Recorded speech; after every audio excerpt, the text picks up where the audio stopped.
אהלן חברים, ברוכים הבאים לערוץ AV Reviews. היום אנחנו הולכים לעשות אנבוקסינג לרסיבר קולנוע ביתי, כן, של אונקיו מדגם ה-RZ50. את הרסיבר הזה קיבלנו באדיבות קרוס אובר, חנות הסטריאו והקולנוע הביתי המקצועית מתל אביב, אז תודה לחברים מקרוס אובר.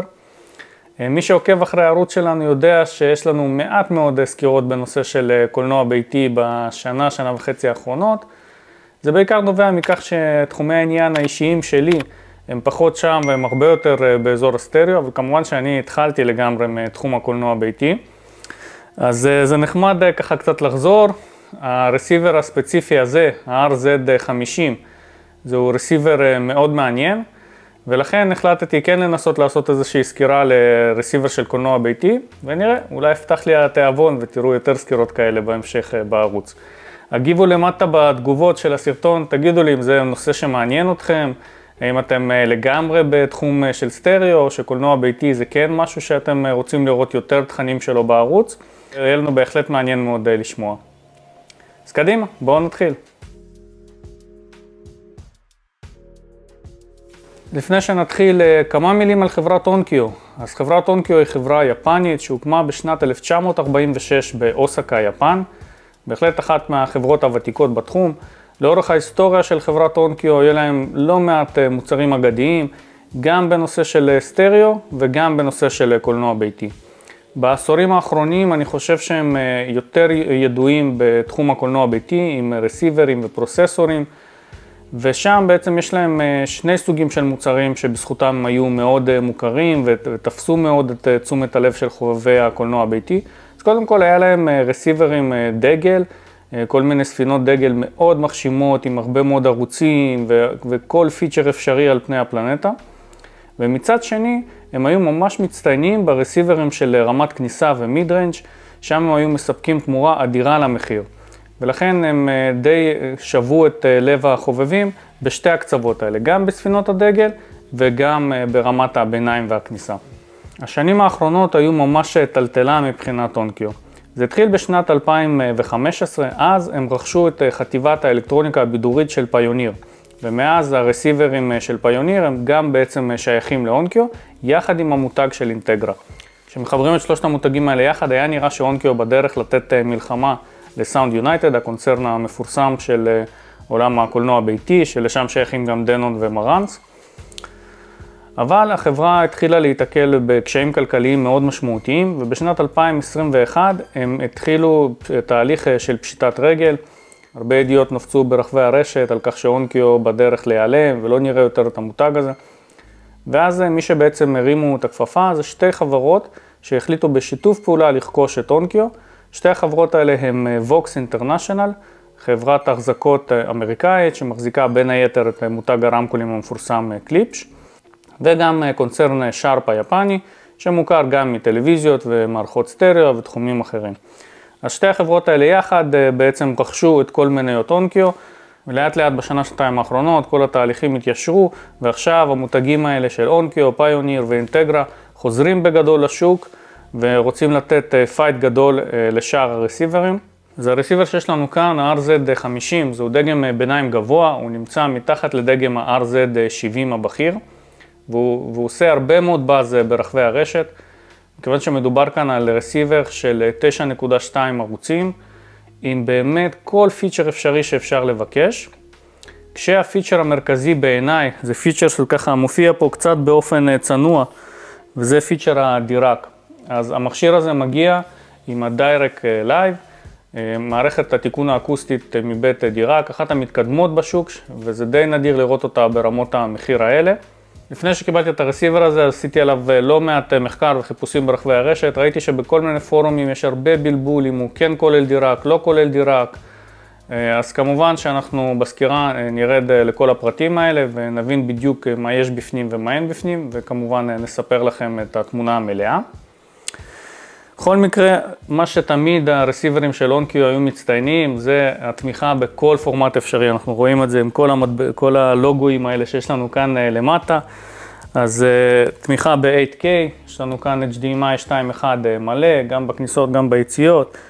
המכשיר הזה הוא גם THX Certified, מה שאומר שהוא מסוגל לנגן בעוצמות מאוד גבוהות. IMAX Enhance, DTS-X, Dolby Atmos, Dolby Vision, תומך בכל פורמט קולנועי, גם של סאונד, גם של תמונה. ולא פחות מזה, מדובר כאן על מכונה של מוזיקה מבחינת הפיצ'רים. זה תומך בכל שירות הזרמה אפשרי, ספוטיפיי, טיידל, ובנוסף זה אפילו רון רדי, ויש לנו אפל איירפליי וקרומקאסט ו-DTS פליי 5 ותמיכה בסונוס גם, ואפילו בלוטוף, אם אתם עדיין מאיזושהי סיבה תרצו להשתמש בלוטוף, אז יש לנו כאן גם בלוטוף עם תמיכה ב-aptX. אז זה אולי היופי של רסיברים של קולנוע ביתי, כי מדובר באמת במכונת בידור מלאה לגמרי. אם אתם רוצים וידאו, אם אתם רוצים מוזיקה, זה פשוט עושה הכל. טוב, אז מה שנעשה כעת בסרטון הזה זה כמובן נעשה את האנבוקסינג, נעשה קצת מבט מקרוב ונראה מה יש לנו כאן. אז קדימה, בואו נתחיל.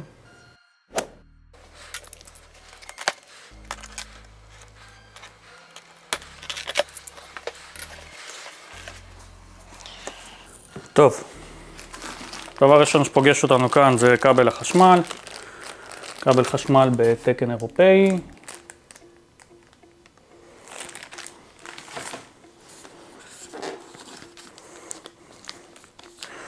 השלט, כך נראה השלט, שלט פלסטי, די מפתיע בגודל שלו, בדרך כלל לרסיברים כאלה יש שלט משמעותי יותר גדול.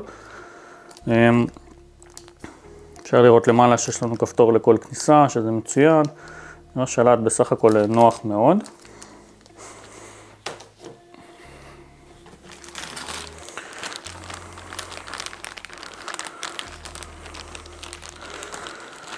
השקית הזאת כאן, יש לנו קצת מדריך מודפס, יש לנו כמה אנטנות לרדיו, סוללות לשלט, וכאן יש לנו את מיקרופון הכיול. זהו לא המיקרופון הרגיל של דיראק, מה שנקרא U-Mic, אלא מיקרופון של אונקיו. אנחנו נראה בעצם מה אפשר לעשות איתו.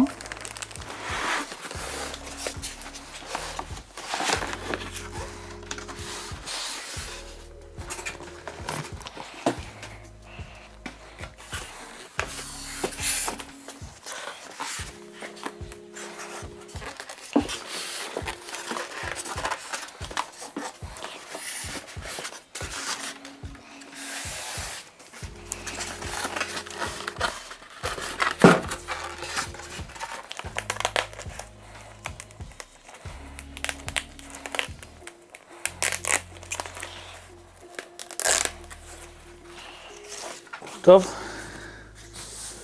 אז כך נראה אונקיו RZ50. מדובר ללא ספק ברסיבר גדול ומחשים. מבחינת העיצוב, אז לאונקיו בסדרות היותר גבוהות שלהם יש עיצוב מעט יוניקי שלהם. אנחנו רגילים לעיצוב של שני ידיות גדולות, אחת לווליום, אחת לכניסות. אז אונקיו הולכים בגרסה אחרת. יש להם כאן את הידית הענקית של הווליום. בהחלט נעים מאוד לסובב אותה. ולגבי הכניסות, יש להם כפתור ייעודי לכל כניסה על המכשיר, אני מאוד אוהב את זה. כאן יש לנו את כפתור ההדלקה והסטנדביי הגדול. יש לנו כאן את כפתור ה-Pure Audio. בכל הרסיברים יש את המצב הזה של Pure Audio, זה מצב שמדלג על כל מנגנוני העיבוד שלהם, על כל מנגנון ה-Room Correction, ומיועד להאזנה בדרך כלל של סטריאו. באופן הטהור ביותר, ללא אף עיבוד, לרוב זה המצב המומלץ ביותר להאזנה של סטריאו ברסיברים. כאן יש לנו listening mode, אז באונקיו יש כל מיני listening mode, movie, music, כל מיני דברים כאלה שאתם יכולים לשחק איתם. טון קונטרול, מאפשר לשנות בס, מיד, טראבל, והגדרות נוספות נמצאות כאן מתחת למדף המאוד כבד הזה. כאן אפשרות כמובן עם כל החצים, להשתמש במניו וכך הלאה, טיונינג של הרדיו. יש לנו כאן את הקביעה של איזה HDMI out להשתמש בו. מיוזיק אופטימייזר, זה גם איזשהו מוד של אונקיו שאמור לשפר מוזיקה שהיא מאוד קומפרסט, ולנסות להחזיר אותה קצת יותר לסאונד חי. זה המיוזיק אופטימייזר. כפתור אינפו, כפתור סטאפ. יש לנו כפתור של דימר. כל מיני ממורי וטיונינג של רדיו, יש לנו כאן גם כניסת HDMI נוספת מלפנים, לפעמים זה נוח אם יש לכם איזשהו מכשיר שאתם רוצים לחבר, איזשהו מצלמת וידאו, משהו בסגנון, והנקודת חיבור של המיקרופון של הכיול. אז זה מה שיש לנו מלפנים. אני חושב שבהחלט מדובר ברסיבר מרשים שמשדר ככה עוצמה וכוח, ולמכשיר בסדר גודל הזה זה נראה מרשים ביותר. בחלק העליון של התיבה אנחנו רואים שיש לנו כל מיני פתחים לעברור. התיבה מרגישה מתכתית, בנויה כמו שצריך, בהחלט אוהב את איכות הבנייה כאן. בואו נהפוך את הרסיבר, נראה מה יש לנו בצד השני. אפשר לראות את הרגליות, בהחלט רגליות גדולות ומסיביות. טוב, אז מה יש לנו כאן? קודם כל הרסיבר מגיע כבר עם האנטנות מחוברות, שזה נחמד. בשורה העליונה יש לנו את מה שכולנו צריכים היום, זה חיבורי HDMI. אז כל חיבורי HDMI הם 8K ו-HDCP 2.3. יש לנו כאן 6 כניסות, פלוס הכניסה השביעית מלפנים. יש לנו 2 יציאות, אחת מהן תומכת EARC, מסומן עליה גם מיין, וכאן מומלץ לחבר את הטלוויזיה. היציאה השנייה יכולה לשמש אתכם לאיזשהו מקור תצוגה אחר, למשל במקרה שלי שיש לי מקרן, אז אפשר לחבר לכאן את המקרן. אם יש לכם טלוויזיה באיזה חדר אחר שאתם רוצים להעביר אליה עוד מהרסיבר הזה, זו גם אופציה. יש לנו כאן את ה-Digital In, יש לנו 2 כניסות דיגיטליות לאודיו, יש לנו את הכניסה הקואקסיאלית ואת הכניסה האופטית. כאן יש לנו טיונר של FM לרדיו. בהמשך יש לנו את ה-Video In, יש לנו כאן באמת כניסות לגאסי שקשה לי להאמין מי צריך אותם היום. בטח לא בשביל לחבר שום ציוד מודרני. אם יש לכם איזשהו ציוד לגאסי שאני אפילו לא יודע כל כך לתאר מה, איזשהו נגן DVD סופר ישן עוד לפני עידן ה-HDMI, או לא יודע, וידאו, משהו, אז יש לכם אפשרות לחיבור כאן. ה-RS232 זה חיבור שמיועד לבתים חכמים, כל מיני מערכות שליטה חכמות יודעות להתחבר לחיבור הזה. יש לנו כאן את ה-IR In, זה ה-Infrared In, זה בשביל חיבור שלט במקרה ואתם שמים את הרסיבר הזה באיזשהו מקום סגור, אז אפשר לחבר כאן קולט של IR ולהשתמש בשלט כך. יש לנו כאן את ה-Trigger Out, 12 וולט טריגר אאוט, זה יכול לשמש להדליק מכשיר נוסף כשאתם מדליקים את המכשיר הזה. בזמנו הרסיבר קולנוע ביתי שלי היה מחובר למגבר משולב, והייתי משתמש ביציאת טריגר הזאת בדיוק בשביל זה. זה יכול להיות מאוד נוח בסטאפים כאלה. כאן כמובן יש לנו את כל כניסות הרמקולים, רמקולי הפרונט, רמקול הסנטר, רמקולי הסיראונד, רמקולי ההייט והסיראונד בק.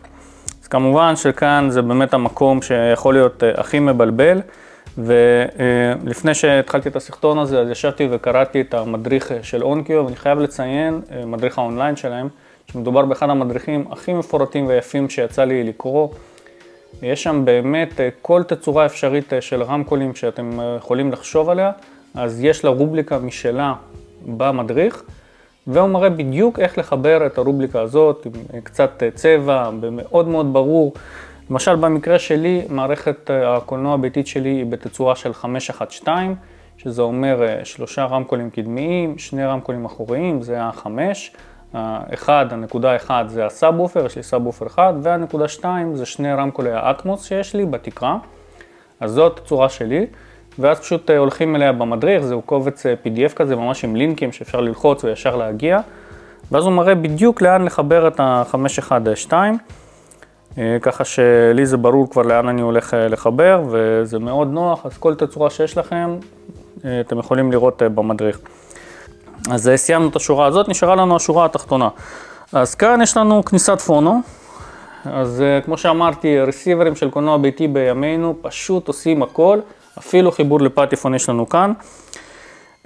אני לא סגור על זה אם זה תומך בשני סוגי הראשים, ב-MM ו-MC, ב-MM זה בטוח תומך. אני אנסה לחפש במדריך אם זה תומך גם ב-MC. בכל מקרה אני מאמין שמי שיש לו רושם C, אז יש לו גם איזשהו ציוד סטריאו נפרד, אבל מי שרוצה ככה לחבר פטיפון לרסיבר ולא רוצה להוסיף עוד מערכת סטריאו, עם רושם M, בבקשה, יש לכם גם כניסת פונו כאן. בהמשך יש לנו שלל כניסות אודיו אנלוגיות, RCA, באמת כמות נכבדת מאוד, 6 כניסות RCA. הם בהחלט לא חסכו כאן באף כניסה, יש כל כך הרבה כמות. אני חושב שבימינו, במיוחד עם הקטע של הסמארט TV וזה שהטלוויזיה עצמה משמשת כמקור אודיו, כבר לא צריך כל כך הרבה מקורות חיצוניים, אבל יש לכם כאן את כל המבחר הזה. דבר אחרון שנשאר לנו זה נושא הפרי-אוט. אז פרי-אוט זה מאפשר בעצם להחליף את ההגברה הפנימית של המגבר הזה ולהשתמש במגברים חיצוניים. למה צריך את זה? צריך את זה למשל אם אתם אוהבים מאוד את התכונות שהרסיבר הזה נותן, מבחינת ה-HDMI, מבחינת ה-DRAC וכל הדברים האלה, אבל נגיד ההגברה שלו לא מספיק טובה לכם, כי יש לכם איזה שהם רמקולים נורא קשים להנאה, או שאתם פשוט רוצים מגבר הרבה יותר איכותי, אז יש לכם אפשרות כאן להשתמש בפרי-אוט ולחבר מגבר חיצוני. אתם יכולים לשלב כמה שאתם רוצים. חלק מהערוצים להשתמש בהגברה פנימית, חלק לא.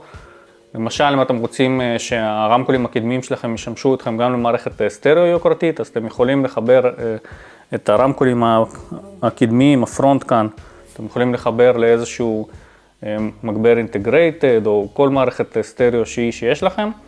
ואז בעצם כשאתם רוצים קולנוע, אז הרסיבר הזה ישמש אתכם לעיבוד של הקולנוע וישלח את האות ההגברה אל מערכת הסטריאו. כמובן שאתם יכולים להמשיך ולהשתולל ולהוסיף מגברי כוח רב ערוציים ולהחליף לחלוטין את כל ההגברה כאן ולחבר את כל המערכת שלכם אל מגבר כוח חיצוני, מה שבעצם הופך את הרסיבר הזה לפרוצסור קולנוע ביתי, כיוון שהוא לא מגביר את הרמקולים אלא רק עושה את העיבוד ומוציא את ההגברה למגבר כוח חיצוני. זאת בהחלט אופציה מאוד מעניינת, כי מי שכן רוצה את ההפרדה הזאת בקולנוע של פרוצסור ומגבר כוח, אז יודע שפרוצסורים של קולנוע ביתי עולים המון. וכאן יש לנו בעצם יכולת מלאה להשתמש במכשיר הזה בתור פרוצסור, ולחבר לו הגברה חיצונית, ובמחיר של הרסיבר הזה קשה לי להאמין שתמצאו איזשהו פרוצסור בשוק. אז ככה שזאת בהחלט יכולת חשובה.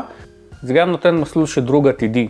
זאת אומרת, אתם יכולים להתחיל עם הרסיבר הזה, ואז נגיד אתם רוכשים רמקולים יותר חזקים, או סתם מרגישים שגם עבור הרמקולים הקיימים שלכם, הרסיבר הזה לא נותן מספיק כוח, אז אתם יכולים להוסיף את המגבר כוח החיצוני הזה, ומגבר כוח חיצוני זה כמובן מכשיר שלא תלוי באף פיצ'ר, שתמיד יעבוד נכון, אז ברגע שאתם כבר מוסיפים מגבר כוח חיצוני, אז תמיד תוכלו רק לשדרג את הרסיבר ולהשתמש ביכולות החדשות כשהם יצאו בשוק, למרות מבחינת תמיכה ביכולות, הרסיבר הזה בשקט ייתן לכם כמה שנים טובות של שקט, יש לו כבר את כל התמיכה ב-8K והכל, קשה לראות משהו בשנים הקרובות שתצטרכו מעבר למה שהרסיבר הזה יודע לתת. אז סיימנו לעבור על כל היכולות של הרסיבר, כל הכניסות, כל הכפתורים, כמובן שיש לו גם אפליקציה ושלל יכולות הזרמה ויכולות קיול וכל מיני דברים כאלה שניכנס אליהם בסקירה. אז כעת כל מה שנשאר לי הוא לחבר אותו ולהתחיל להתרשם מה-OnQ RZ50, וכמובן בקרוב לתת לכם את חוות דעתי המלאה על המכשיר. אז האם ה-RZ50 ידליק אצלי שוב את חיידק הקולנוע ויגרום לי לחזור לתחום הזה, או לפחות לחזור לעשות סקירות בתחום הזה. אז כל זאת ועוד בפרקים הבאים של AV Reviews. עד הפעם הבאה חברים, להתראות.